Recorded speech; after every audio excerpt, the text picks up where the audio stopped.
escritora canadense de 80 anos está em Cartagena para o AI Festival. Ainda que todos na cidade colombiana estejam sentindo o calor úmido, talvez ninguém preste atenção a detalhes tão insignificantes e, ao mesmo tempo, cotidianos. Ela escreveu cerca de 60 livros traduzidos em mais de 20 idiomas, entre os quais o best-seller de 1985 O Conto da Ia, adaptado em 2017 para a televisão com uma série de mesmo nome que recebeu 8 prêmios Emmy e 2 Globos de Ouro. A protagonista da história, Offred, conta em primeira pessoa sua vida em Gilead, um governo totalitário teocrático instalado nos Estados Unidos em um futuro não especificado. Naquela sociedade com castas sociais estritas facilmente distinguíveis por suas roupas, ela é uma das mulheres que são forçadas a ter filhos para famílias de altos escalões de poder. Os característicos vestidos vermelhos e chapéus brancos tornarão-se um símbolo de manifestações pelos direitos das mulheres, particularmente a favor do aborto. Portanto, quando Atwood fala de tinta, suas palavras ressoam além da perspicácia da observação. Foi ela quem criou Offred e, naquele momento, as duas estavam na minha frente, dedicando o livro para mim. Nos anos 80, quando eu escrevi o Conto da Ia, houve um momento de recuo.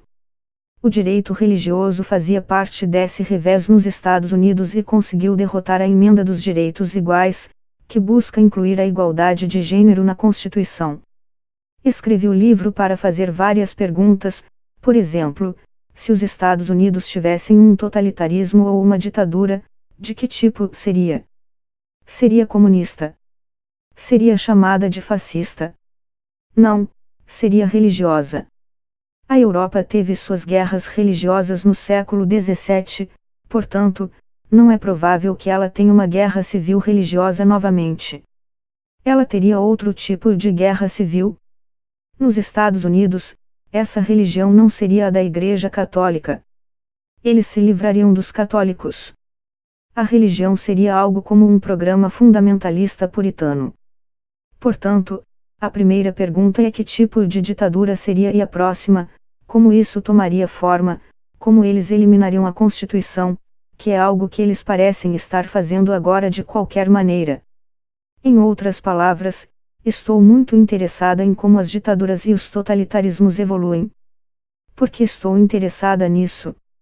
Porque tenho idade suficiente para lembrar das do século XX. Tenho idade suficiente para lembrar de Adolf Hitler, idade suficiente para lembrar de Benito Mussolini, de Francisco Franco, de Antônio de Oliveira, Salazar e todas aquelas pessoas. Eu estava viva quando eles estavam vivos. Então eu coloquei no livro coisas de todo o mundo, incluindo os Estados Unidos, que já haviam acontecido ou estavam acontecendo nos anos 80. Muitas ainda acontecem e ainda estamos sofrendo contratempos. Isso é bom porque é o que eu pretendia.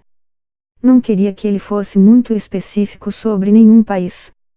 Não se trata apenas de escravidão nos Estados Unidos, embora haja elementos dela. Também existem elementos de outros países, como o roubo de bebês na Argentina. Durante o governo militar, quando as mulheres tinham um bebê na prisão, elas geralmente o davam a generais ou colaboradores. Então agora tem muitas pessoas aprendendo que elas não são quem elas pensavam que eram.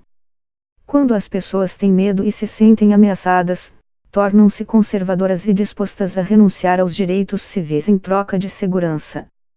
É nisso que eles acreditam. Pessoas como o presidente do Brasil, Jair Bolsonaro, que diz: "Eu sou um homem forte e vou resolver isso para você. Você tem que oprimir mulheres e grupos minoritários e tudo ficará ótimo."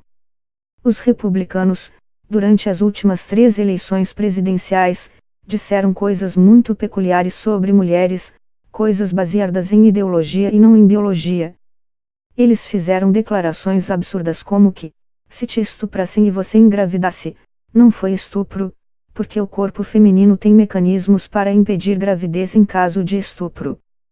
Já tínhamos metade da série filmada em 2016, quando acordamos em 9 de novembro e dissemos: estamos diante de uma série diferente. Mas não porque mudamos alguma coisa, mas porque o quadro em torno da série mudou.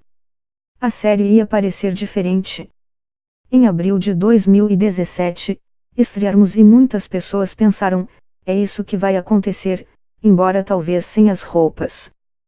Seria outra roupa discreta, mas não exatamente essa. Comecei a escrever os testamentos depois dessas eleições porque você podia ver para onde as coisas estavam indo. Em fevereiro de 2017, contei aos meus editores o que estava fazendo. Agora, as pessoas me perguntam qual é a ansiedade mais disseminada. E essa pergunta é se há esperança, referindo-se à raça humana. E é claro que há esperança.